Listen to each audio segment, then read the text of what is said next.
3, 2, 1.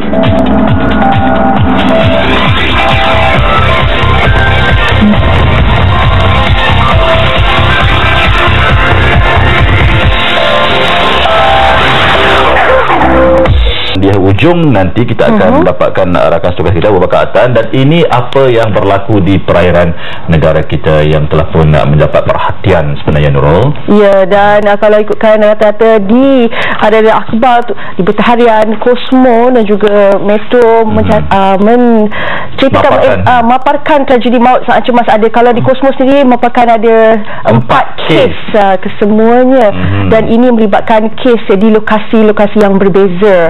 Kalau kes yang pertama ni yang dikatakan berlaku di Muara Sungai Kuala Langat, bahagian Pulau Keri, Selangor, yang sudah pun masuk hari kedua semalam, berjaya menemui 5 lagi mayat, menjadikan jumlah yang terkorban sehingga kini seramai 14 orang, manakala 20 orang lagi masih lagi hilang. Dan kes kedua, Nurul? Kes kedua pula berlaku di sekitar perairan Sepang, itu 7 warga Indonesia dikhawatiri hilang, manakala 20 orang lagi berjaya selamatkan selepas pancung yang mereka naiki dari Morib Banting menuju ke Tanjung Balai Indonesia terbalik di beacon api gila perairan Sepang awal pagi semalam.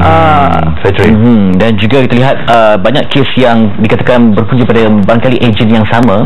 Dan kita juga nak meninjau apakah bagaimana keadaan operasi setakat semalam, dan juga bagaimanakah keupayaan kita untuk mencari mangsa yang masih lagi belum ditemui. Dan kita nak bersama dengan Kapten Maritim Hamid Muhammad Amin, pengarah cawangan operasi maritim Malaysia, untuk meninjau bagaimanakah terkini, bagaimana apakah perancangan setakat hari ini, bagaimana di talian Kapten, di talian. Assalamualaikum. Waalaikumsalam.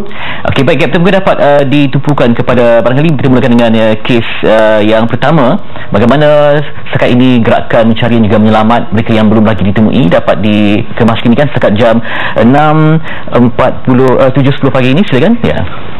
Ya, kes pertama yang di Muara Sungai Kuala Langat itu, kita masih lagi melaksanakan operasi mencari dan menyelamat untuk mangsa-mangsa. Sehingga kini seperti yang sebelumnya, memang kita mengatur gerak aset-aset laut dan udara untuk mencari dan menyelamat mereka. Dan saya ingin menyentuh mengenai kes yang kedua, iaitu 27 orang warga Indonesia yang naiki tongkang telah karam. Sebenarnya mereka telah bertolak daripada pantai Morib pada 18 bulan Rabu pada 3 pagi. And then bila mereka keluar 18 bulan tersebut, pada 5 pagi dan masa 2 jam mereka keluar ke perairan Selat Melaka untuk menyeberangi Selat Melaka ke Indonesia. Mereka telah dilanda ribut angin kuat, iaitu yang dipanggil Sumatras. Ini adalah angin barat yang biasanya akan melanda dengan secara cepat, dengan kelajuan angin yang laju 60 knot ke 70 knot, ombak yang tinggi. Jadi pada 18 tersebut, 5 pagi bot tersebut telah dilanda ombak, telah terbalik. Ini melibatkan selama 27 orang warga Indonesia seperti saya kata tadi. Mereka terbalik, dan kebanyakan mereka telah berpaut kepada bot dan juga tong yang ada di bot tersebut. Kita dapati setelah dianalisa botnya tongkang ini terbalik disebabkan dia kecil saja. Yang sepatutnya hanya boleh isi 10 orang, tapi mereka duduk situ selama 27 orang. Seterusnya mereka telah diselamatkan pada semalam. Maknanya mereka telah lebih sehari berada di laut. Pada 9 pagi ada 3 kapal dagang lalu di Selat Melaka mengesan mereka dan menyelamatkan mereka. Kapal pertama adalah MV One High, telah menyelamatkan seorang lelaki. Kapal kedua MV Mohalim, 9 orang telah diselamatkan, dan kapal ketiga MV Lord Isnu, ramai 7 orang mereka telah selamatkan. Seterusnya maklumat ini diterima oleh ACC Klang, iaitu Pusat Radar APMM, Agensi Informasi Maritim Malaysia di Klang. Dan kita terus mengatur gerak aset-aset laut yang ada Itu KM Danga, sebuah kapal ronda ke lokasi, dan 2 buah kapal berbot pengarang, dan seterusnya ada 4 lagi bot kilat untuk melaksanakan tugas-tugas operasi ini. Sehingga kini kita telah menyelamatkan selama 20 mangsa ini, ya. 20 mangsa ini, 14 kita berada di tempat kawatan kita di Pejabat Darat Maritim Klang, dan 6 orang lagi berada di hospital menjalani rawatan. Dan kita masih lagi melaksanakan operasi untuk mencari mangsa, lagi 7 orang mangsa di lokasi tersebut. Kita akan meneruskan sehingga sekarang, yang melibatkan juga sebuah pesawat bombardier fixed wing yang boleh mendarat di air, dan sebuah helikopter Agusta medium lift, dan juga sebuah lagi pesawat Dolphin. So kita akan meneruskan operasi mencari menyelamat ini sehingga kita dapat mengesan dan menyelamatkan mereka. Kapten, ada sebarang perkembangan terkini mengenai ejen yang dikatakan bertanggungjawab membawa ataupun bawa mereka mangsa-mangsa ini menerusi bot karam, bot pancung ini, Kapten? Ya. Semalam kita memang selepas mereka mendapat rawatan, kita telah membuat siasatan. Pihak PMN telah melantik seorang pegawai siasatan, telah menyiasat. Ya, kita dapat maklumat tersebut, tapi saya tidak dapat untuk memberikannya dengan lebih detail, sebab dia dalam siasatan dan ini akan melibatkan tindakan seterusnya. PMN akan mengambil tindakan undang-undang seterusnya terhadap mereka. Yes, memang kita ada maklumat tersebut. Mereka ni bertolak daripada Morib, Pantai Morib, dan didapati mangsa-mangsa ini bekerja di Malaysia. Jadi kita boleh dapat maklumat tersebut dan akan mengambil tindakan selanjutnya. Dan Kapten, mungkin boleh diringkaskan sekali lagi kepada kita jumlah mangsa yang terkini yang dijumpai, dan berapa mangsa lagi yang masih lagi akan dicari? Ya, yang telah kita selamatkan sama 20 orang, dan 7 orang lagi masih dicari. 7 orang lagi masih cari. Jadi ada kemungkinan, Kapten, di mana ada mangsa yang selamat mungkin larikan diri dan sebagainya? Tidak, kita menjaga. Kita ada anggota Agensi Penguasaan Maritim Malaysia yang dilatih untuk melaksanakan tugas-tugas menyelamat, menjaga dan juga memantau mereka ini. Ya, baik. Terima kasih, Kapten, atas maklumat yang diberikan.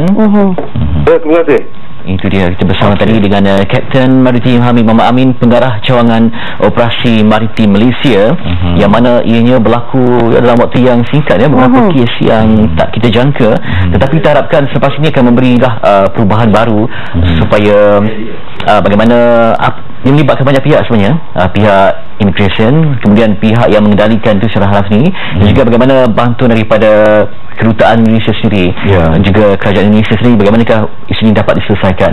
Apa faktor menyebabkan mereka ni terpaksa rasa bagaikan ketakutan dan sebagainya. Bercakap mengenai faktor, semalam dia sempat menonton Buletin Utama semalam, Nurul, mengatakan bahawa antara faktor yang menyebabkan mereka-mereka ini sanggup berasak-rasak, pertama dari segi harga, itu hanya 1,200 saja dikabarkan dalam lingkungan demikian, dan yang keduanya, bagaimana ejen-ejen ini memainkan peranan untuk menakut-nakutkan penumpang-penumpang berkenaan. Contohnya mungkin mereka ada pasport, tetapi mungkin visa yang telah mati, jadi untuk memperoleh visa tu lalu didakut-takutkan, mungkin akan dikenakan penjara maupun bayaran yang lebih berbanding untuk pulang sendiri. Ada unsur mereka nak mengejar tarikh sebelum puasa ni, kerana kalau melibatkan perayaan di mana itulah dia saingan begitu sengit dengan tiket yang mahal dan sebagainya. Dan semalam nak kongsikan satu paparan eksklusif di mana rakan kita menyertai misi SAR, Search and Rescue, ketika dalam usaha mencari mayat yang pertama, untuk kes yang pertama, kita dibawa oleh PMN sendiri, ini kes yang kedua, dan ini satu liputan yang eksklusif di mana kita adalah kru media yang pertama untuk sampai dan the only one ataupun kru yang tunggal yang mengikuti PMM menerusi operasi. Lebih kurang 20 batu daripada lokasi kes yang pertama. Betul. Jadi saksikan.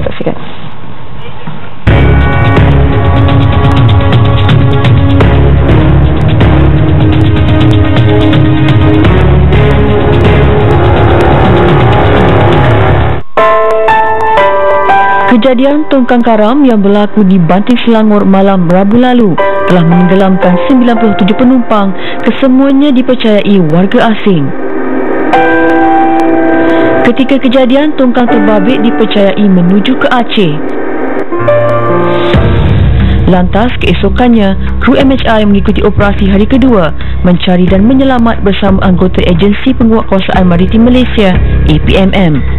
Sekarang ini saya berada di Jeti Maritim Daerah Pat Kelang dan kru MHI hari ini akan menyertai anggota APMM dalam operasi mencari dan menyelamat mangsa karam yang berlaku pada Rabu lalu, dan difahamkan setakat ini penemuan oleh APMM menemui selamat 62 orang dan 7 lelaki 2 wanita dikatakan mati. Dan sekarang ini kami menyertai APMM untuk hari yang kedua bagi operasi mencari dan menyelamat untuk melihat sendiri bagaimana operasi ini dijalankan. Bersama 5 anggota APMM, kami menaiki aset terbaru APMM Petir 90 pemberian kerajaan Kanada. Bagi operasi kedua ini, sebanyak 5 aset marine terdiri daripada sebuah bot petir, 2 bot kilat, seabot dan kapal KM Danga digunakan. Manakala 3 aset udara yang terdiri daripada helikopter Agusta dan pesawat Bombardier turut menyertai misi mencari dan menyelamat tongkang karam ini. Sewaktu dalam perjalanan ke Jeti Kelanang, anggota APMM menerima maklumat bahawa seorang mayat lelaki ditemui di pesisiran pantai Tanjung Ru. Sebaik menerima maklumat, Petir 90 berpatah balik ke lokasi terbabit.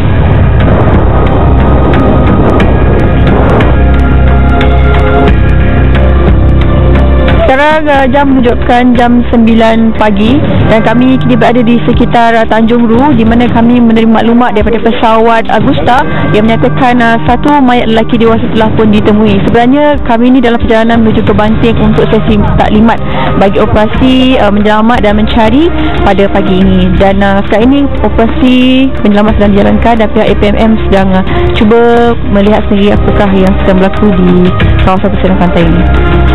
Mayat mangsa kemudian dibawa menggunakan bot kilat ke Jeti Kelanang, di mana kesemua mangsa ditempatkan. Sejurus selepas penemuan mayat, satu lagi panggilan diterima menyatakan 9 mangsa ditemui hidup dan diselamatkan oleh kapal dagang di sempadan Sumatera. Petir 90 bergegas ke lokasi bagi mendapatkan mangsa-mangsa yang karam. 18 batu jarak dan 25 minit durasi dari lokasi pertama. Kami terpaksa meredahi alunan ombak yang tidak menentu. Pada masa sama, Jabatan Meteorologi juga turut mengeluarkan kenyataan bahawa sepanjang minggu ini cuaca buruk dan keadaan laut tidak mudah untuk dilalui. 1.7 batu nautika dari sempadan Indonesia. Petir 90 menghampiri kapal dagang Mohammed dan sesi rundingan yang diketuai oleh pegawai koordinasi mencari dan menyelamat diadakan bagi mendapatkan mangsa karam.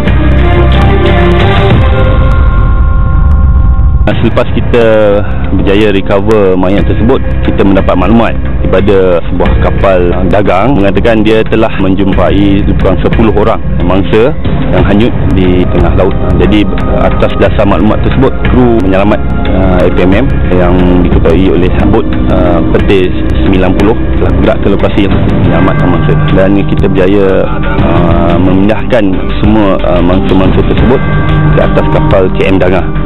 Semasa proses rundingan berlangsung, 2 anggota APMM diminta untuk mengambil seorang lagi mangsa yang kabarnya berada bersama kapal dagang kedua di perairan Sumatera, Indonesia. Kelihatan anak kapal sedang cuba menurunkan mangsa tongkang karam di lokasi berhampiran dengan kapal dagang utama yang menemui 9 lagi mangsa yang masih hidup. Dan saya pasti mangsa di sini mungkin mengalami kecederaan, dan kita sedang cuba untuk mendapatkan mangsa dari kapal dagang ini. Bantuan segera diberikan kepada mangsa yang mengalami kecederaan. Setelah rundingan selesai, kami dimaklumkan bahawa mangsa yang diselamatkan oleh kapal dagang ini merupakan mangsa karam dari bot pancung yang berbeza dan baru ditemui dengan muatan 27 penumpang menuju ke Dumai. Arus kuat menyebabkan bot sebesar sampan ini di lambung ombak. Pada masa sama, sebuah lagi kapal dagang memaklumkan 7 mangsa berada bersama mereka. Jumlah penemuan mangsa ketika operasi dijalankan adalah 18 orang termasuk seorang lelaki dan perempuan yang cedera. Kita juga membuat penembagan ihsan oleh helikopter kita membawa mangsa yang cedera, iaitu seorang puan dapat kecederaan di bahagian perut. Kita mendapat kejadian yang berasingan. Fokus kita pada mula semalam bot yang karam yang membawa lebih 97 orang penumpang. Maklumat yang kita dapat ni adalah maklumat baru di mana lebih 20 batu nautika jauh daripada kawasan kejadian bot yang semalam.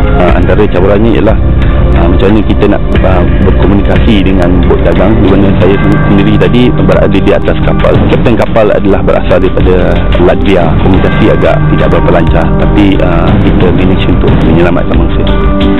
Ketika operasi mencari dan menyelamat kedua hampir selesai, aset yang pernah menyertai misi pencarian MH370 pesawat Bombardier terus mempergiatkan usaha mencari mangsa tongkang dan bot pancung karam, manakala mangsa yang selamat diserahkan kepada pihak polis bagi siasatan lanjut. Itu laporan eksklusif MHI di kawasan kejadian, dan kami ingin imbas kembali. Sebenarnya ada 4 kes yang kita beritakan tadi. Mungkin ada yang terkeliru, dan kalau kita imbas kembali, kes yang pertama melibatkan gerakan mencari mangsa tongkang karam di muara Sungai Kuala Langat berhampiran dengan Pulau Keri, Selangor, yang telah pun masuk hari kedua. Dan kes kedua, 7 warga Indonesia dikotiri hilang sementara 20 orang lagi berjaya diselamatkan selepas bot pancung yang mereka naiki di Morib Banting menuju ke Tanjung Balai, Indonesia terbalik di bekon api gila perairan Sepang. Dan kes yang ketiga melibatkan pasukan maritim Malaysia yang berjaya menyelamatkan 14 orang nelayan warga tempatan yang berada di atas sebuah bot yang mengalami kebocoran. Dan kes yang keempat, 4 keluarga yang telah pun terpaksa berkongsi sebotol air minuman dan juga menahan lapar setelah bot yang mereka naiki hanyut selama lebih 9 jam sekitar 80 km dari pulau perhentian. Itu 4 kes yang berbeza tetapi berlaku pada kadar waktu yang hampir sama. Okey, baiklah, ni dia akan mewarnai pelangi kita pagi ini. Dan yang indah, kita jumpa lagi insya-Allah minggu depan dalam Malaysia hari ini. Jumpa lagi. Assalamualaikum. Assalamualaikum.